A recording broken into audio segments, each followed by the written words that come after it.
আমরা বিএনপির সাথে কেন জোট করেছি অনেক মানুষ বলে।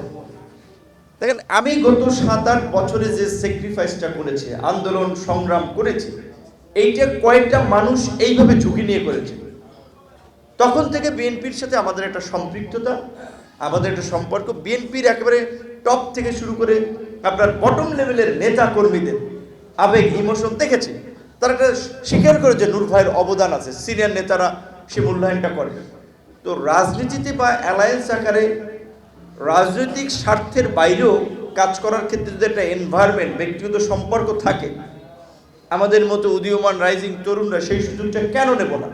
এবং সবচেয়ে বড় কথা, আমরা বিএনপির সাথে তাদের পলিসি মেকিং থেকে শুরু করে যে 31 দফা বিএনপির রাষ্ট্র সংস্কারের চিন্তাভাবনা, স্বাস্থ্য কার্ড বা চিকিৎসা সেবা, আমাদের দেশে একটা বড় সমস্যা, মানুষ সুচিকিৎসা পায় না, অর্থ অভাবে চিকিৎসা নিতে পারে না, সম্ভব হয় না, চিকিৎসা ব্যয় মেটাতে গিয়ে মানুষ ফুতুর হয়ে যায়।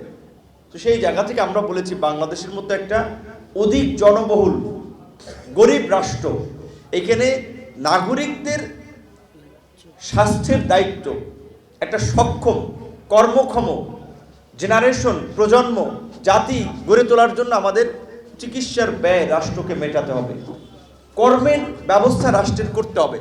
শিক্ষিত যারা, তাদের জন্য যেমন চাকরি, যারা অল্প শিক্ষিত, কম শিক্ষিত, তাদেরকে বিভিন্ন কারিগরি প্রশিক্ষণ দিয়ে বিভিন্ন দেশে তাদের কর্মের ব্যবস্থা করা। বিশেষ করে বিএনপির প্রতিষ্ঠাতা জিয়াউর রহমানের আমলে মিডল ইস্টের সাথে ওনার একটা সম্পর্ক উন্নয়ন উনি করতে পেরেছিলেন। কারণ ইসলামী মূল্যবোধ, যেহেতু মধ্যপ্রাচ্য ইসলামিক কান্ট্রি, বিএনপির সাথে বরাবরই মিডল ইস্টের সাথে একটা ভালো সম্পর্ক আছে।